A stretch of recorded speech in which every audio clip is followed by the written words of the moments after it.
7월 21일 수요 저녁 예배를 하나님 앞에 올려드리겠습니다.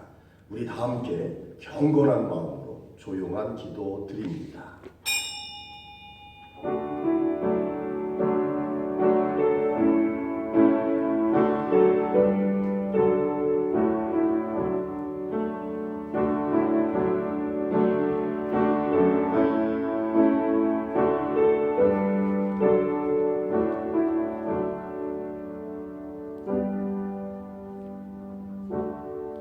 내 형제들아, 만일 사람이 믿음이 있노라 하고 행함이 없으면 무슨 유익이 있으리요? 그 믿음이 능히 자기를 구원하겠느냐? 이와 같이 행함이 없는 믿음은 그 자체가 죽은 것이라. 어떤 사람은 말하기를 너는 믿음이 있고 나는 행함이 있으니 행함이 없는 내 믿음을 내게 보이라. 나는 행함으로 내 믿음을 내게 보이리라 하리라. 내가 하나님은 한 분이신 줄을 믿느냐? 잘 아는도다. 귀신들도 믿고 떠느니라. 아, 허탄한 사람아, 행함이 없는 믿음이 헛것인 줄을 알고자 하느냐? 우리 조상 아브라함이 그 아들 이삭을 제단에 바칠 때에 행함으로 의롭다 하심을 받은 것이 아니냐?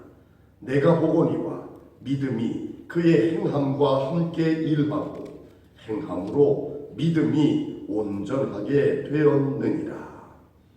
우리 안에 내주하셔서 우리를 하나님의 백성으로 인치시며 오늘도 우리를 향한 사랑을 확증하시는 아버지 하나님, 하나님의 놀라우신 은혜와 사랑에 감사를 드립니다. 단지 저희가 하나님의 백성다움이 있는지, 하나님의 백성답게 세상을 살아가고 있는지 오늘도 이 예배 가운데 겸손한 마음으로 하나님의 말씀 앞에 저희의 삶을, 믿음을 비추어 보겠습니다. 여전히 연약하고 부족합니다. 하나님의 말씀을 순종하지 못하는 약함이 저희 가운데 있습니다. 그럼에도 불구하고 하나님, 오늘도 저희를 긍휼히 여겨주셔서 예배자 되게 하시고 성령의 감동으로 저희를 인도하실 줄로 믿사오니 모든 영이 깨어 성령의 충만한 은혜를 힘입어 하나님 앞에 온전한 예배를 드리게 도와주옵시고 진리의 말씀 앞에 아멘하게 하여 주시고 말씀의 인도를 따라 순종하게 하여 주시사 삶의 모든 자리마다 믿음의 능력이 나타나게 하시고 세상 많은 이들에게 살아계신 하나님을 증거하며 하나님의 놀라운 역사에 증인되어진 거룩한 삶을 살게 도와주옵소서. 어느덧 수요일을 벌써 맞이했습니다.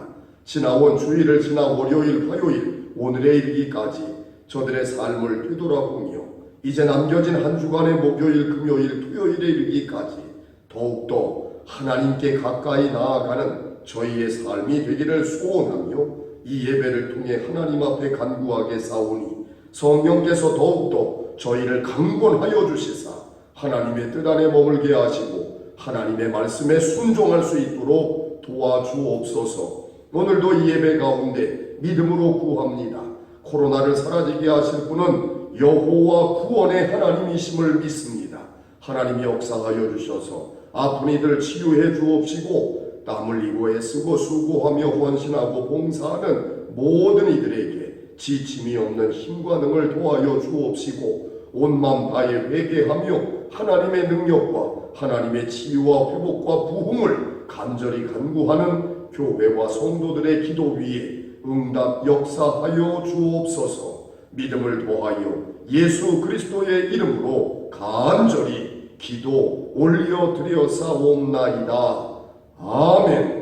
사도신경으로 신앙을 고백합니다. 전능하사 천지를 만드신 하나님 아버지를 내가 믿사오며 그 외아들 우리 주 예수 그리스도를 믿사오니 이는 성령으로 잉태하사 동정녀 마리아에게 나시고 본디오 빌라도에게 고난을 받으사 십자가에 못 박혀 죽으시고 장사한 지 사흘 만에 죽은 자 가운데서 다시 살아나시며 하늘에 오르사 전능하신 하나님 우편에 앉아 계시다가 저리로서 산 자와 죽은 자를 심판하러 오시리라. 성령을 믿사오며 거룩한 공회와 성도가 서로 교통하는 것과 죄를 사하여 주시는 것과 몸이 다시 사는 것과 영원히 사는 것을 믿사옵나이다. 아멘. 27장을 찬송하겠습니다. 빛나고 높은 보좌와 찬송가 27장입니다.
찬송하겠습니다.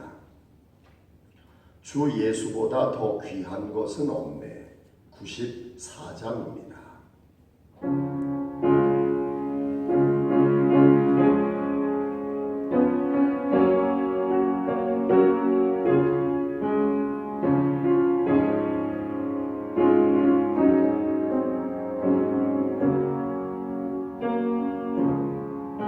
주 예수보다도 귀한 것은 없네. 이 세상 부귀와 바꿀 수 없네. 영축은 내 대신 돌아가신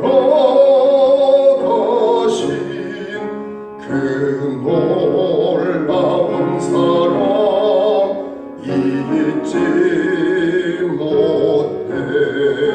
세상 즐거움 다 버리고 세상 자랑 다 버렸네. 주 예수보다도 귀한 것은 없네. 예수 밖에는 없네. 주 예수보다도 귀한 것은 없네. 이 세상 명예와 바꿀 수 없네. 이전에 즐기던 세상 일도 주 사랑하는 마음 뺏지 못해. 세상 즐거움 다 버리고 세상 자랑 다 버렸네. 주 예수보다도 귀한 것은 없네. 예수 밖에는 없네. 주 예수보다도 귀한 것은 없네. 이 세상 행복과 바꿀 수 없네. 유혹과 핍박이 몰려와도 주 섬기는 내 맘 변치 않아. 세상 즐거움 다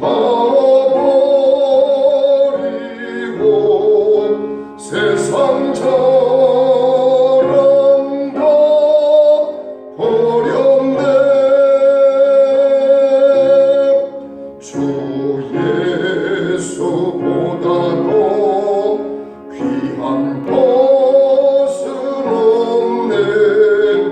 예수 밖에는 없네.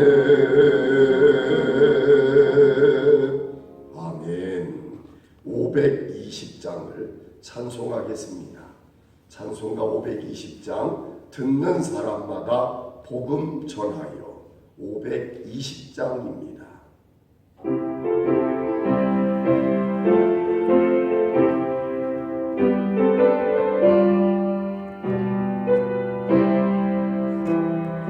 듣는 사람마다 복음 전하여 복스러운 소식 두루 뻗치세.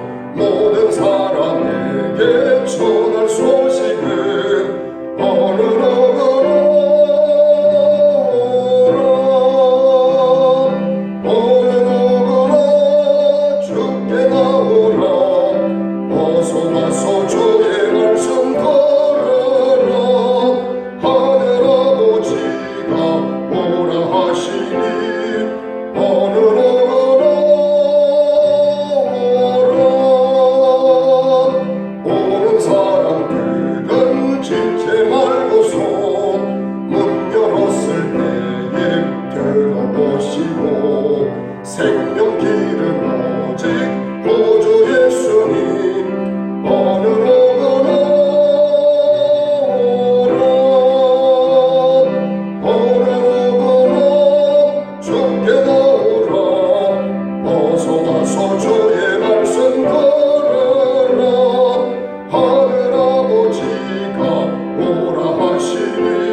17장 1절로 10절까지 말씀입니다.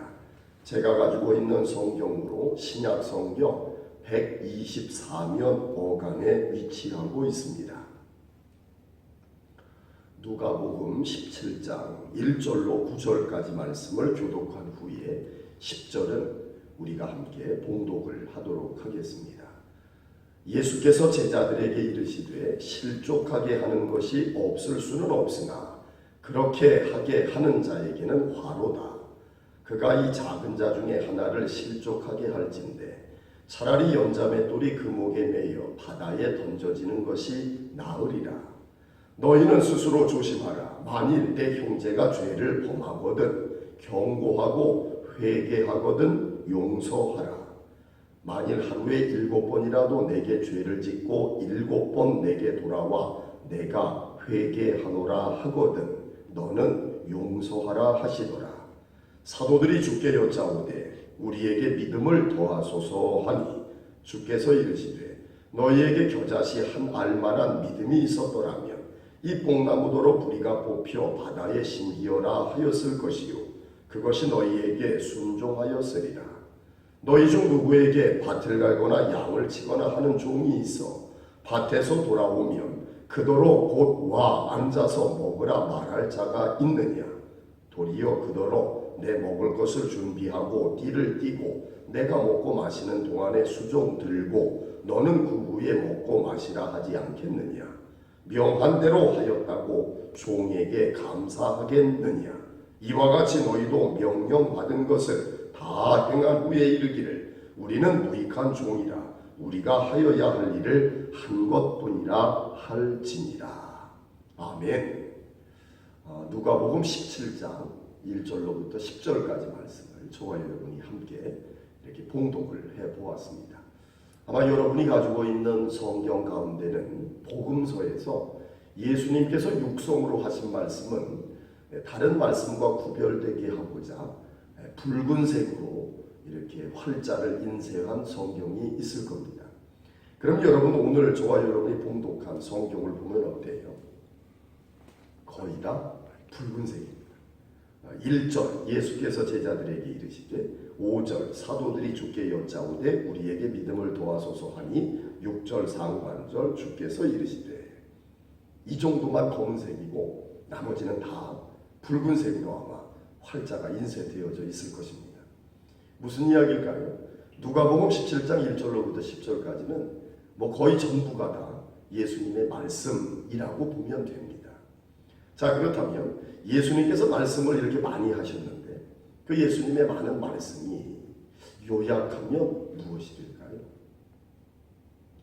사실 이 안에 사건으로 본다면 한 3가지 정도가 나와요. 하나는 뭐냐면 실족하게 하는 일이 있을 수 있다. 실족하게 되면 실족하게 만들면 연자맷돌을 목에 걸고 깊은 바다에 빠지는 것, 그것이 차라리 나을 수도 있다라고 하는 말씀 하나. 그 다음에 또 하나는 형제가 죄를 범하였을 때 용서해 줘라라고 하는 말씀이 또 하나. 그 다음 마지막 3번째는 이 종의 비유인데요.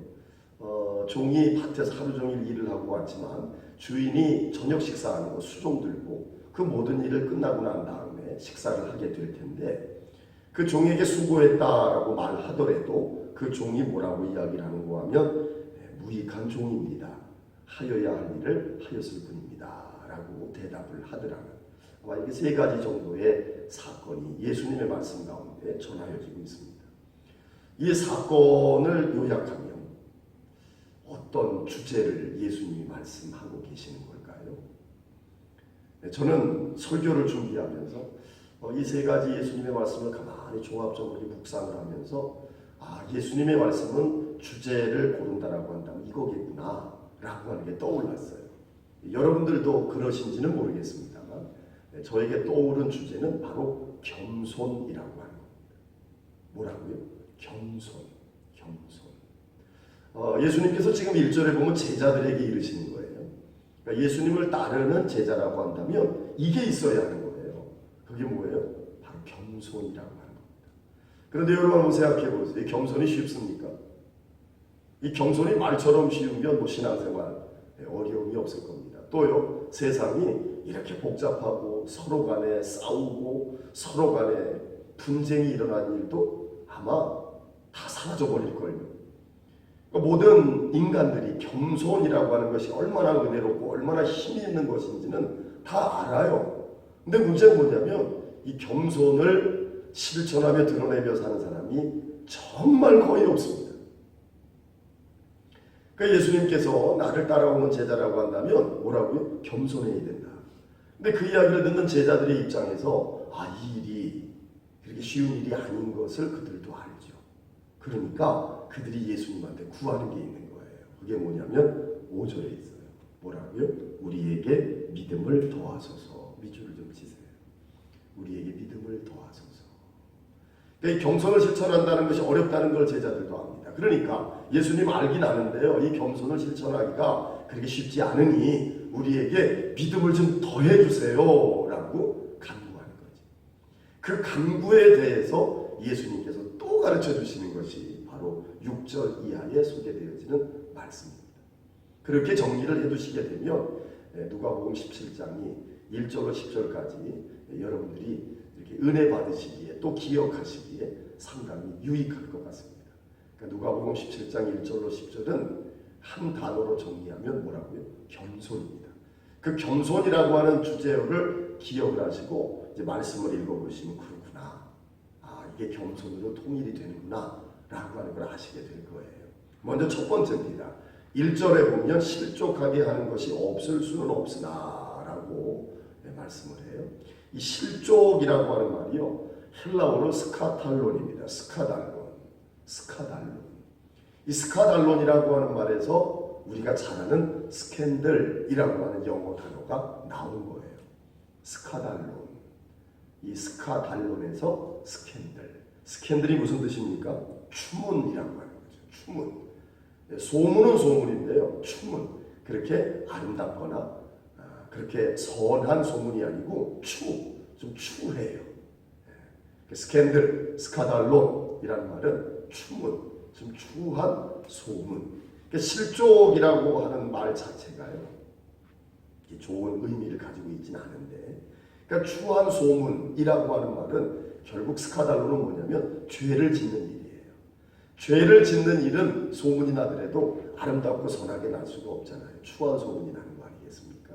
스카달론, 실족이라는 말은 원어의 의미를 살핀다면 죄를 짓는 일이다라고 됩니다. 자, 그렇다면 여러분 생각해봐요. 죄를 짓는 일은 두 가지 의미가 있어요. 하나는 뭐냐면 내가 죄를 저지르는 거예요. 내가 주체가 되어져서 내가 죄를 저지르는 거. 또 하나는 뭐냐면 내가 주체는 아닌데요, 다른 사람을 죄를 저지르게 만들 수도 있어요. 그게 스카달론이라고 하는 말이 가지고 있는 뜻입니다.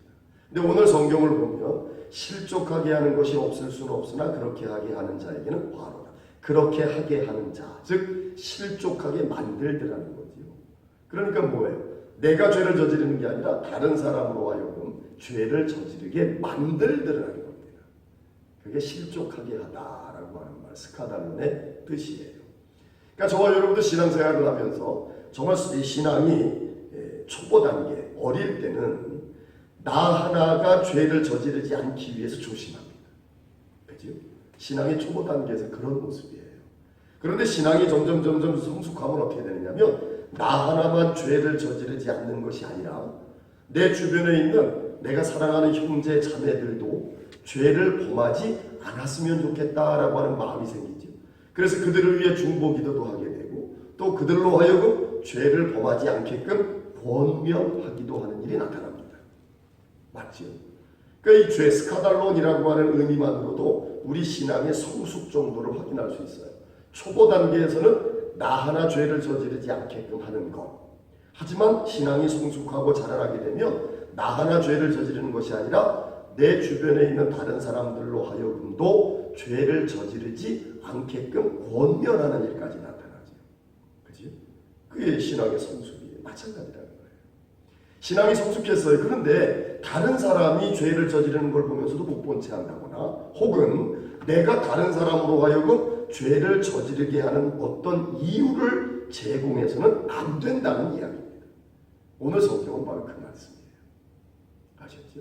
그러니까 신앙생활하면서 나 때문에 다른 사람이 삐쳤다, 이걸 가지고 실족이라고 하는 말로 표현할 수는 없는 거예요. 내가 잘못해서 다른 사람이 죄를 저지르게끔 하는 것이 스카달론, 실족입니다. 나는 하나님의 말씀으로 권면했어요. 그거 아니에요. 그렇게 하면 죄가 됩니다. 신앙생활에서 회개하시고 앞으로 그러시면 안 돼요. 나는 정상적으로 권면을 했잖아요. 그죠? 그런데 그게 듣기 싫다고 삐치고 시험 들었다고 교회 안 나오는 사람이 있다고 해서 내가 실족하게 했나 보다, 여러분들이 마음의 부담을 느낄 일은 없다는 겁니다. 실족이라고 하는 말의 의미를 분명히 알아야 한다는 거예요. 성경의 실족 스카달로는 내가 죄를 짓거나 아니면 내가 다른 사람으로 하여금 죄를 저지르게끔 만드는 일을 스카달론, 실족이라고 말하고 있어요. 근데 이것이 우리의 신앙생활 가운데는 나는 할 만큼 했는데, 나는 성경적으로 행하였는데 그거를 듣고 삐치고 시험 들었다고 실족했다고 교회를 안 나오는 사람이 있어요. 그럼 내가 막 마음의 부담을 느끼잖아요. 나 때문에 신앙생활 못하나 보다. 그걸 보고 성경에 실족하게 하고 연자맷돌을 목에 매달고 물에 빠지는 것보다 더 나쁜 죄라고 했는데 혹시 내가 그 죄 저지르는 것 아닌가 두려움을 느끼는 때가 있는데, 여러분 분명히 아셔요. 그건 여기에 해당하지 않아요. 다시요. 스카달론, 실족은 뭐냐면 내가 죄를 저지르는 것 당연히 해당이 돼요. 또 하나는 뭐냐면 내가 내 주변에 있는 믿음의 형제와 자매 또는 다른 사람들로 하여금 죄를 저지르게끔 만드는 것이 실족입니다. 그때 그런 일이 벌어진다면 그 일은 차라리 연자맷돌을 목에 매여 바다에 던져지는 것보다 그게 더, 이 목에 연자맷돌을 매달고 물에 빠지는 게 더 낫다. 아시겠어요? 내가 죄를 저지르구나. 그거를 보면 다른 사람들은 어때요? 저렇게 해도 되는가 보다 라고 그들이 죄를 저지를 수도 있는 것 아닙니까? 그거 하나. 또 하나, 나로 하여금 다른 사람이 죄를 저지르게끔 만들었다라고 한다면 그것이 굉장히 중요한 죄다. 그럼 그런 일이 나타나지 않게끔 하기 위해서 우리에게 필요한 게 뭐냐? 내가 겸손한 거지. 하나님 앞에 겸손해요. 하나님의 말씀을 받잖아요. 죄를 저지르겠습니까? 아닙니다. 하나님의 말씀을 받아서 겸손한 사람이 다른 사람으로 하여금 죄를 저지르게끔 이유와 원인을 제공하겠습니까? 아닙니다. 고집센 사람, 교만한 사람이 다른 사람에게 죄를 저지르게끔 만드는 거예요. 겸손하다라고 한다면 본인이 실족할 일도 없고 다른 사람이 실족, 죄를 저지르게끔 만들 일도 없더라는 겁니다. 됐습니다. 첫 번째는 겸손이라고 하는 것으로서 제자라고 한다면 어떻게 살아야 하느냐, 그걸 깨닫게 하신 거예요. 그 다음 두 번째 볼까요? 3절입니다.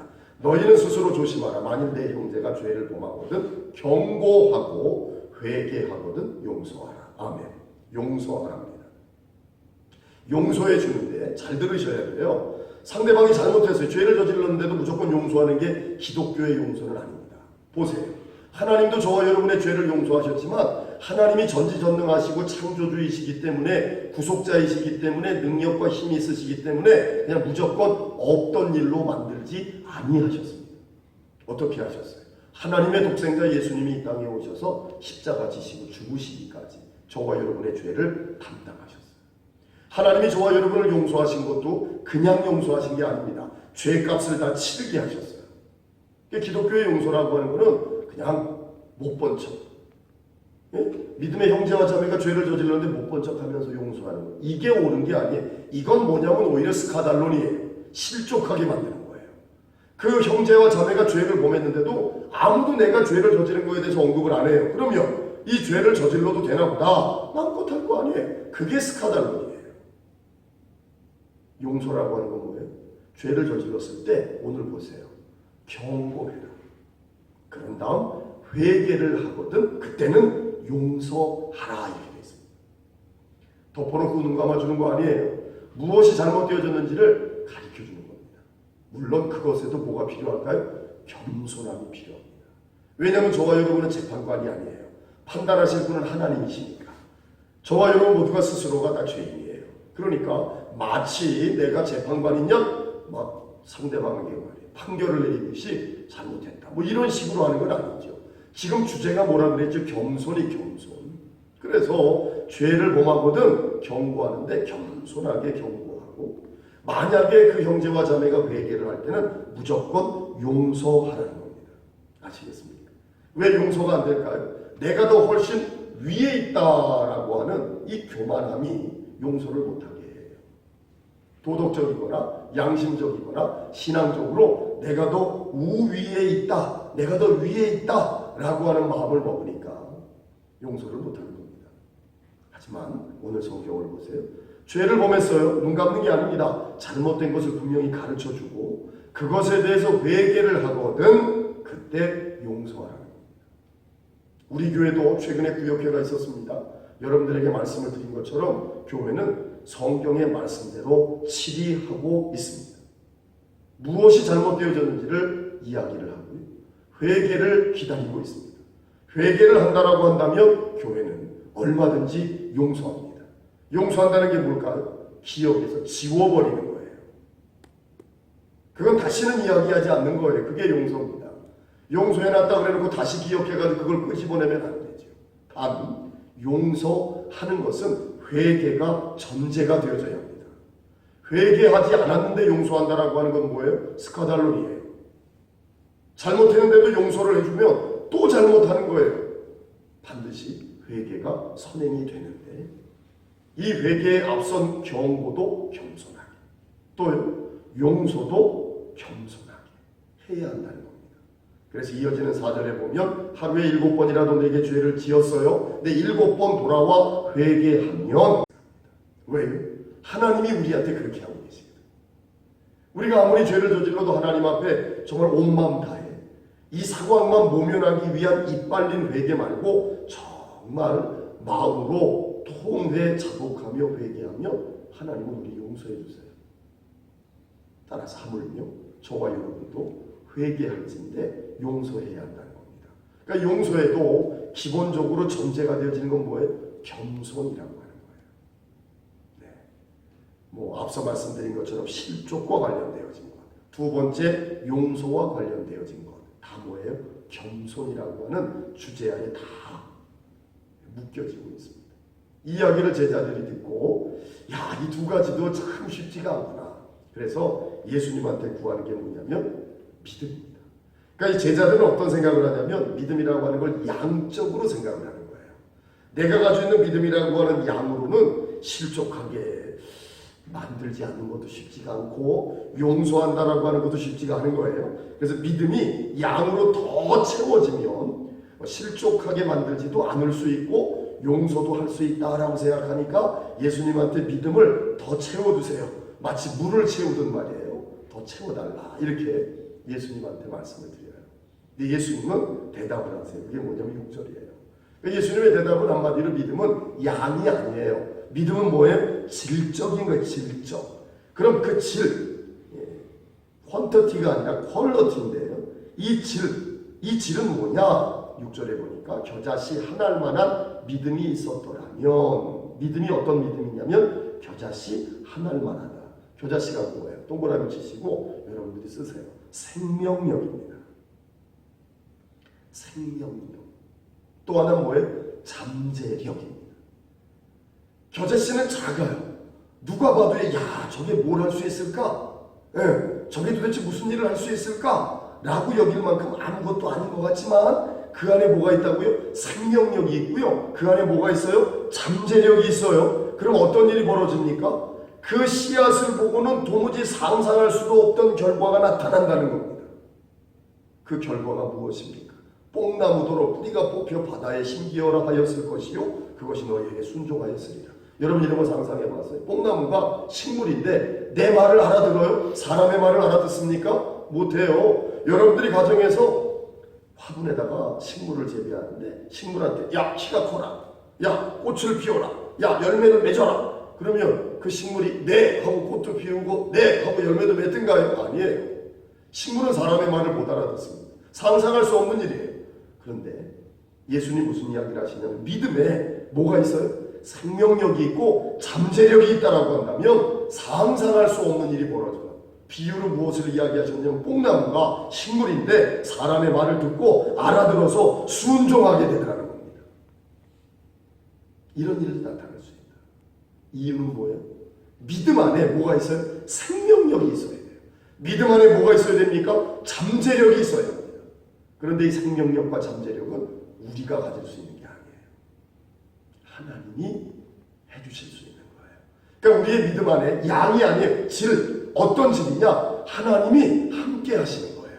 하나님의 거룩한 영이 내 안에 담겨져 있는 겁니다. 그럴 때 내 믿음은 생명력도 있고 잠재력도 있는 겁니다. 그게 아니라 하나님의 영하고는 상관이 없이 내 욕심, 내 바램, 나의 고집, 나의 교만으로 말미암은 것을 마치 믿음인 줄 알고 할 때는 그 안에는 생명력이 없어요. 그 안에는 잠재력도 없어요. 그런 믿음으로는 실족하게 할 수가 없어요. 용서도 못하는 거예요. 하지만 하나님의 영이 우리 안에 담겨져 있어요. 우리의 믿음이 생명력도 있고 잠재력도 있습니다. 내 힘으로 하는 믿음이 아니라 하나님이 나와 함께 하시고 나를 충만히 채우시고 나를 도와주시고 감동하셔서 저와 여러분이 어떻게 돼요? 하나님의 말씀에 순종해요. 고집 피우지 않아요. 교만하지 않습니다. 그때 하나님의 말씀, 하나님의 영의 생명력과 잠재력이 저와 여러분의 믿음 가운데 능력이 되더라는 겁니다. 따라서 형제를 스카달론, 실족하지 않게 하는 것, 형제를 용서하는 것, 이게 나의 의지나 나의 결단이나 나의 선함이나 나의 도덕적 양심적 기준으로 이루어질 수 있는 게 아니, 내가 너보다 훨씬 더 낫다라는 우월감으로 나타날 수 있는 것이 아니라는 겁니다. 그것은 전적으로 하나님의 마음이 내게 들어와 있어요. 하나님의 성령께서 내 마음을 주관해 주셔야 돼요.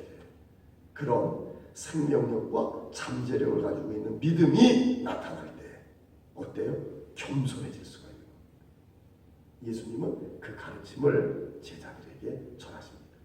믿음을 더하소서라고 구하는 제자들에게 진짜 생명력과 잠재력이 있는 믿음이 어떤 것인지를 가르쳐 주시는 거예요. 그러니 여러분, 믿음은 더해지는 게 아니에요. 믿음은 어때요? 새로워지는 거예요. 날로 날.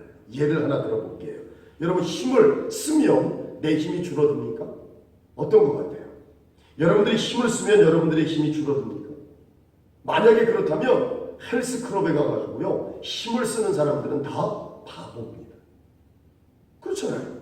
그들은 되게 새벽에 일어나가지고 역기도 들어요, 뛰기도 하고 그렇지 않습니까? 힘을 쓴단 말이에요. 그 힘을 썼을 때 내 힘이 줄어든다라고 한다면 어느 누가 헬스클럽에 가서 뛰기도 하고 역기도 들겠습니다. 사람은요, 힘을 쓰면 힘이 소진되는 게 아니라 힘이 더 커지는 거예요. 그렇죠? 오늘이 수요일 아닙니까? 내일 모레 아마 올림픽이 개막되는 걸로 알고 있습니다. 국가대표들이요, 저 진천 선수촌에 모여가지고 가만히 있는 게 아니라 정말 자신의 육체의 한계에 다다를 만큼 힘을 씁니다. 만약에 힘을 써서 힘이 다 사라져버린다면 그렇게 하는 건 바보 같은 짓입니다. 그런데 그들이 그렇게 합니다. 왜? 힘을 쓰면 힘이 더 채워지는 거예요. 한계에 다다를 때까지 자신의 힘을 다 써버리면 힘이 소진되는 게 아니라 한계를 뛰어넘을 수 있는 힘이 생기는 거예요. 그러니까 매일 그렇게 땀 흘리고 매일 그렇게 숨가쁘게 매일 녹초가 될 정도로 훈련하는 거 아닙니까? 믿음도 똑같은 겁니다. 양이 더하여지는 게 아니에요. 무언가 양이 채워지는 게 아니라 내 믿음을 계속해서 쓰는 거예요. 내 믿음의 능력이 나타나게끔 하나님께 계속해서 구하면서 믿음을 아껴두는 게 아니라 믿음으로 내 안에 있는 죄성을 도전하고 이 죄성을 이겨내는 거예요. 그렇게 하는 방법 중에 제일 좋은 방법이 뭔지 아세요? 하나님 앞에 영광을 올려드리는 거예요. 다른 게 아니라 무슨 일만 생기면 하나님 감사합니다. 하나님 영광 받아주옵소서. 여러분의 마음속으로요, 기도해보세요. 기쁜 일이 있잖아요. 야, 난 이런 사람이야. 나니 강한 거야. 이게 아니라 하나님 감사합니다. 하나님 영광 받아주옵소서. 여러분 가정에 자녀와 자손들에게 좋은 일이 생깁니까? 하나님 영광 받아주옵소서. 하나님 감사합니다. 여러분들이 바라고 기대한 일이 나타납니까? 하나님 영광 받아주옵소서. 하나님 감사합니다. 이게 뭔 줄 아세요? 이게 믿음에서 힘을 쓰는 거예요. 그때 어떻게 돼요? 하나님께서 여러분의 믿음을 질적으로 채우십니다. 믿음이 새로워지는 거예요. 믿음이 점점점 능력이 나타나는 거예요. 실제로 뽕나무들로 바다에 잠겨라 하더라도요, 뽕나무가 사람의 말을 듣고 순종하는 일까지도 나타날 수가 있다. 예수님 말씀하십니다. 주사랑교회 성도 여러분, 여러분의 믿음을 쓰시길 바랍니다. 구체적으로 어떻게 쓴다고요? 여러분의 삶의 자리에서 하나님 영광 받아 주옵소서, 하나님 감사합니다, 자꾸 고백하세요. 그러면 하나님이 여러분들의 믿음이 새로워지게 역사하셔서 여러분이 진정한 겸손을 얻게 해주셔서 누구도 스카달로 여러분으로 말미암아 죄를 저지르는 일이 없게 하시고 여러분들이 회개할 때마다 용서할 수 있는 귀한 역사가 나타나게 하실 줄로 믿습니다. 자, 이제 오늘 예수님이 마지막으로 하시는 말씀이 종에 대한 이야기입니다. 여러분, 종, 특히 이 고대 사회의 종은 소유죠. 인격체로 인정이 되지 않았습니다. 그걸 우리가 감안해서 성경을 읽는다 하더라도 예수님의 이 비유를 가만히 읽어보면 야, 이거 예수님이 하신 말씀이 맞나 싶을 정도의 느낌이 들죠. 뭐예요? 너무한다 싶습니다. 왜요? 너무나도 비인간적이기 때문에 그렇습니다. 하루 온종일 밭에 나가서 일하고 온 종이에요. 근데 그 종이 기진맥진해가지고 들어왔어요. 그러면 가서 좀 쉬어라 라고 이야기하는 게 인간적이지 않습니까? 그런데 주인이라고 하는 사람이요, 자 왔는데요, 너는 종이니까 내 밥 먹을 거 준비해. 그리고 종은 내가 식사 다 끝날 때까지 그냥 서 있어야 돼요. 이미 그냥 목초가 되어 있는데도. 그랬을 때 이 종에게 오늘 성경에 보면 9절에 감사하겠느냐? 라고 예수님 물어보세요. 그리고 그 종에게서 나타나는 말은 뭐냐면 우리는 무익한 종이라 하여야 할 일을 하였을 뿐입니다 라고 고백을 하더라는 겁니다. 비인간적으로 들릴 수 있고 너무한다 싶은 생각이 드는 것도 사실이지만 예수님이 우리에게 전하시고자 하는 것은 비인간적인 가르침이 아니에요. 뭐예요? 겸손을 가르치십니다. 겸손이에요. 이 겸손이 어떤 내용입니까? 저와 여러분이 하나님의 나라를 위해, 주님의 몸 되신 교회를 위해 여러분의 신앙생활뿐만 아니라 인생을 살고 있는데 그 인생을 살며 믿음 생활하는 가운데 우리는 마음속으로 원하는 게 있습니다. 뭡니까? 내가 이만큼 하면 내가 인정받을 거야. 내가 이 정도 했으니까 나는 칭찬을 받을 거야. 내가 여기까지 했으니까 난 대접받아야 돼. 내가 이만큼을 해놨으니까 영광은 나의 거야. 이만큼 했으니까 내게 유익이 있어야겠지. 이만큼 했으니까 나의 권리를 주장할 수 있는 것 아니야? 라는 마음을 가지고 신앙생활도 하고 세상을 살아갑니다. 하지만 예수님은 무엇을 가르쳐주세요? 우리가 신앙생활하는 것, 특히 신앙생활이 범위가 넓어져서 세상에 살아가는 인생에까지 확장되어진다라고 한다면 그리스도인은요, 인정받으려 해서는 안 돼요. 칭찬받으려 해서도 안 됩니다. 대접을 받겠다고 여기서는 안 되지요. 자기가 영광을 받으려 해서는 안 됩니다. 자기의 유익을 구하겠다. 나는 손해보지 않고 교회 돈도 다른 사람의 돈을 써서 나는 얼마든지 내 이름을 내며 일 잘한다. 생색내면서 일할 수 있다. 라는 자기 유익을 구해서는 안 된다는 겁니다. 자기 권리를 주장하려 해서도 안 된다는 겁니다. 그러면 남 좋은 일만 시키라는 이야기입니까? 아닙니다. 그리스도인의 삶의 목적은 뭐예요? 하나님께 영광 올려드리는 거예요. 믿음이 뭐라 그랬어요? 삶의 자리자리마다 하나님 감사합니다. 하나님 영광 받아 주옵소서. 맞잖아요. 그게 우리의 믿음이 새로워지고 믿음이 채워지고 믿음이 힘이 생기고 믿음이 능력이 더해지는 것, 여러분들에게 어렵지 않게 말씀드렸어요. 삶의 자리에서 어떤 상황 가운데도 좋은 일이 생기면 두말할 거 없지요. 하나님 감사합니다. 하나님 영광 받아 주옵소서. 이게 우리의 믿음의 목적이에요. 우리는 다른 사람에게 큰 유익을 끼치고 나는 손해만 보느냐? 그게 아니에요. 그렇게 산다 하더라도 그렇게 사는 이유는 뭐냐면 내 삶을 통해, 내 믿음을 통해 하나님이 영광 받아주시기를 원합니다 라고 하는 거예요. 그렇다라고 한다면 종의 입장에서 무익한 종이 하여야 할 일을 하였을 뿐입니다. 만약에 저와 여러분이 신앙생활을 하면서 나 대접받아야 돼, 나 영광 받아야 돼, 내가 칭찬을 받아야 돼, 내가 인정을 받아야 돼, 내게 유익이 돼야 돼, 나에게 권리가 생겨나야 돼 라고 하면서 여러분들이 신앙생활 가운데 헌신하고 봉사한다면 여러분은 하나님을 빚진 자 취급하는 거예요. 내가 이만큼 했으니까 하나님이 나한테 빚졌다는 거예요. 하나님이 나한테 빚을 줬으니까 나를 인정해줘야 되고 나를 칭찬해줘야 되고 나를 대접해줘야 되고 교회에서 내가 인정받게 해줘야 되고 교회에서 내가 영광받게 해줘야 되고 교회에서 털끝 많지도 내가 손해보지 않게끔 해줘야 되는 것 아닙니까? 라고 하나님을 빚진 자 취급하는 거예요. 그런 사람은요, 하나님의 심판입니다. 하나님의 징벌을 피할 수가 없을 겁니다. 우리가 신앙생활을 하는 것은 하나님을 빚진 자 취급하는 게 아닙니다. 하나님에게서 무언가를 얻겠다고 하나님을 이용해 먹으려 하는 것은 더더군다나 아닙니다. 신앙은 은혜입니다. 저와 여러분 아무런 자격도 없었는데 하나님이 주권적으로 택하셔서 하나님을 알게 하시고 하나님의 말씀을 들어서 저와 여러분이 겸손이라는 것도 알게 돼요.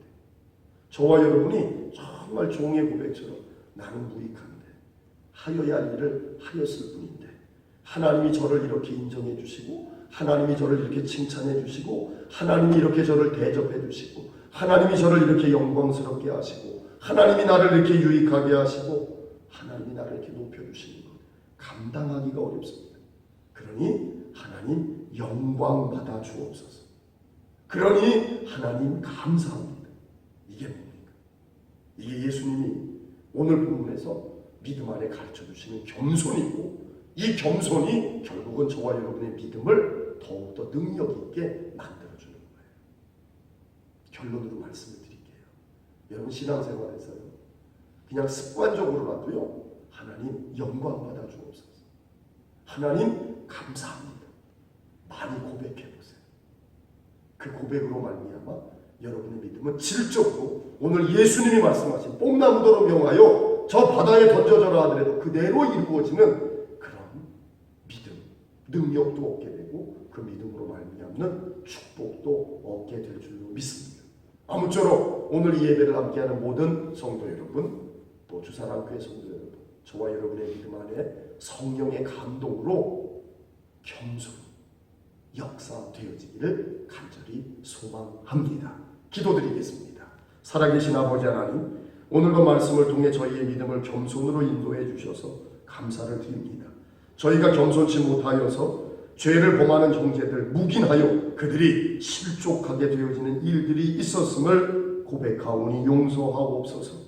이제는 나로 말미암아 다른 이들이 죄를 범하는 일이 없게 하여 주옵시고 또 아버지 하나님 죄를 보았을 때 겸손하게 깨닫도록 권면하고 회개할 때 용서할 수 있는 믿음의 겸손이 저희 가운데 있게 하여 주셔서 아버지 하나님의 마음을 품게 하시고 하나님의 능력으로 겸손하여지는 저희가 되게 하여 주사 저희의 믿음이 뽕나무도로 뿌리가 뽑혀 바다에 심기어라 해도 그것이 순종하는 믿음이 되게 도와주옵소서. 인정받고 생색내고 칭찬받고 또한 대접받고 영광받기 위해 하나님을 마치 빚진 자 취급하며 신앙생활하던 모든 죄악을 고백하오니 용서하여 주옵시고 아버지 하나님 이제 은혜 앞에 하나님 앞에 감사하고 모든 영광을 하나님 앞에 올려드리는 겸손을 통해 믿음이 더욱더 힘있게 하시고 능력이 나타나도록 성도들을 성령께서 인도하시고 충만한 능력과 은혜로 새로워지게 하옵소서.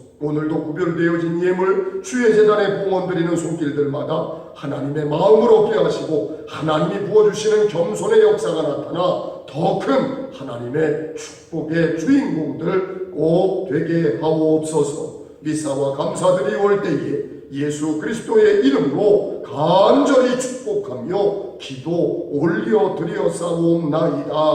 아멘. 지금은 우리를 구원하신 주님 예수 그리스도의 은혜와 아버지 하나님의 사랑하심과 성령님의 감화 감동케 하시고 인도 보호 섭리 주관 역사 교통 치유 회복 축복하시니 이제 겸손하여 하나님 감사합니다. 하나님께 영광을 올려드립니다.